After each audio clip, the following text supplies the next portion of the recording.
Hello കുട്ടീസ്, welcome back to Xylem learning. It's me Anuratna, നിങ്ങളെ സ്വന്തം മനോമിസാണ്. ഓക്കെ, മക്കളെല്ലാവരും നല്ല അടിപൊളിയായിട്ട് നിങ്ങളെ ഓണ പരീക്ഷയ്ക്ക് വേണ്ടിയിട്ട് പ്രിപ്പയർ ചെയ്തുകൊണ്ടിരിക്കുകയായിരിക്കും. സോ നമ്മളെ എക്സാമിന് ചോദിക്കുന്ന ഒരു ഇമ്പോർട്ടന്റ് ക്വസ്റ്റ്യൻ ആയിട്ടാണ് ഞാൻ വന്നിരിക്കുന്നത്. മക്കളെല്ലാവരും നമ്മളെ ബോർഡിലേക്ക് ശ്രദ്ധിക്കുക. അപ്പോൾ ക്വസ്റ്റ്യൻ നിങ്ങൾ ശ്രദ്ധിച്ചെഴുതണം. കാര്യം ഇവിടുത്തെ വേർഡ്സുകൾ നിങ്ങൾ നല്ലോണം ശ്രദ്ധിച്ചില്ലെങ്കിൽ ആൻസർ തെറ്റിപ്പോകും. നോക്കാം. Which of the following is not equal to 1? അപ്പൊ നിങ്ങൾ ഈക്വൽ ആയതും കാണാൻ വേണ്ടി പറ്റും. നിങ്ങൾ വേഗത്തിൽ തന്നെ എല്ലാം ആൻസർ എഴുതി പോകണമെന്ന് വിചാരിക്കുന്ന ആൾക്കാർ ഓപ്ഷൻ എ ഒക്കെ നോക്കി ഇതിന്റെ ഉത്തരം 1 കിട്ടുന്നുണ്ടെങ്കിൽ വേഗം എന്ത് ചെയ്യും, എ അല്ലേ എന്നുള്ള രീതിയിൽ ആൻസർ എഴുതി പോകും. സോ ശ്രദ്ധിക്കണം. നോട്ട് ഈക്വൽ ടു, തുല്യമല്ലാത്തത് ആര് എന്നാണ് നമ്മളെ ക്വസ്റ്റ്യൻ ആയിട്ട് ചോദിച്ചത്. അപ്പൊ നിങ്ങൾ നോക്കേണ്ടത് എന്താ, തന്നിരിക്കുന്നതിൽ 1 ഈക്വൽ അല്ലാത്തവനെ കണ്ടുപിടിക്കണം. ഓക്കെ, ഞാൻ ആദ്യം ഓപ്ഷൻ എ എടുത്തു കേട്ടോ.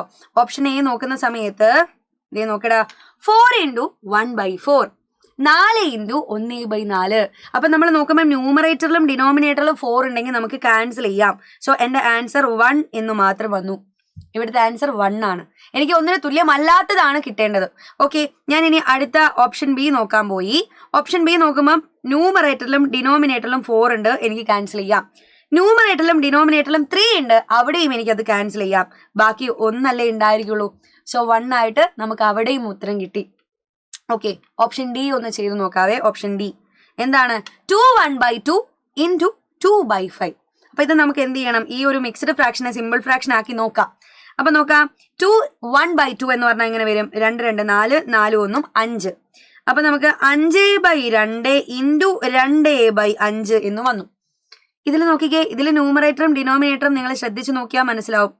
എന്താണ് ന്യൂമറേറ്റർ? 5, ഡിനോമിനേറ്റർ 5. മുകളിലും താഴെയും ഒരേ നമ്പർ വന്നു, ക്യാൻസൽ ചെയ്തു. മുകളിലും താഴെയും ഒരേ നമ്പർ വന്നു, ക്യാൻസൽ ചെയ്തു. സോ ഇവിടെ ബാക്കി 1 അല്ലേ ഉണ്ടായിരിക്കുള്ളൂ. സോ അതിന്റെ ആൻസറും എനിക്ക് 1 എന്ന് കിട്ടി. സോ 1 തുല്യം അല്ലാത്തത് ആര് എന്ന് ചോദിച്ചാൽ നിങ്ങൾക്ക് ഇപ്പോഴേ സെലക്ട് ചെയ്ത് പറയാം ആരായിരിക്കും.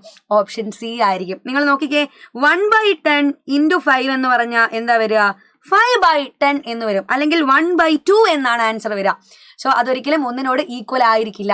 സോ ഇതുപോലെ ഇൻട്രസ്റ്റിംഗ് ആയിട്ടുള്ള ഒരുപാട് ക്വസ്റ്റ്യൻസുകൾ നമുക്ക് പഠിക്കാനുണ്ട്. ഒരു ചോദ്യം കൂടെ നമുക്ക് ചെയ്ത് നോക്കാം. അതിന്റെ ആദ്യത്തെ ഉത്തരം ഞാൻ ചെയ്യും, ബാക്കി 2 എണ്ണം നിങ്ങൾ തന്നെ ചെയ്ത് കണ്ടുപിടിച്ച് നമ്മളെ കമന്റ് ബോക്സിൽ പറഞ്ഞു തരണം. സോ ആദ്യം നോക്കിക്കേ, നിങ്ങൾ തന്നിരിക്കുന്ന ഫ്രാക്ഷൻസിനെ അതിന്റെ ലോവസ്റ്റ് ടേമിലേക്ക് മാറ്റി എഴുതാനാണ് പറയുന്നത്.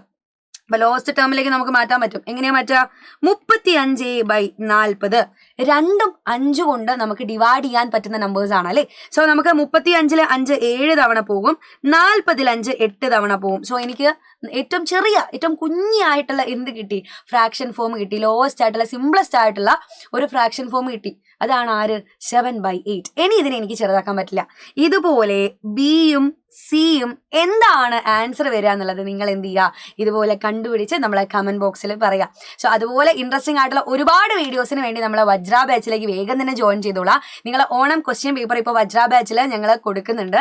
എപ്പോഴും എല്ലാവരും നമ്മളെ വജ്ര ബാച്ചിൽ പഠിച്ച് അടിപൊളിയായിട്ട് സ്കൂളിൽ പോയിട്ട് നമ്മളെ ഹാപ്പി ആയിട്ട് ഓണം പരീക്ഷയ്ക്ക് എഴുതി വന്ന് നമുക്ക് മെസ്സേജ് അയക്കാറുണ്ട്. അതുകൊണ്ടാണ് എൻ്റെ കുട്ടികളോട് പറയുന്നത്, സൈലം പറഞ്ഞതേ ഇതുവരെ എക്സാമിന് ചോദിച്ചിട്ടുള്ളൂ. അപ്പോൾ മക്കൾ എന്ത് ചെയ്യുക, സമയം കളയാതെ താഴെ നമ്പറിൽ കോൺടാക്ട് ചെയ്യുക. എന്തൊക്കെ ഫീച്ചേഴ്സ് ആണ് നമ്മളെ ബാച്ചിലുള്ളത് എന്നുള്ളത് നമ്മളെ നമ്പറിൽ കോൺടാക്ട് ചെയ്താൽ പറഞ്ഞിരുന്നതായിരിക്കും. അപ്പൊ വേഗം തന്നെ വജ്ര ബാച്ചിലേക്ക് വന്നോളൂ, ഞങ്ങൾ എല്ലാവരും അവിടെ ഉണ്ടായിരിക്കും. അപ്പോൾ അടുത്തൊരു വീഡിയോയിൽ നമുക്ക് ഇനിയും കണ്ടുമുട്ടണം. അതുവരെ ബൈ ബൈ, സീ യു.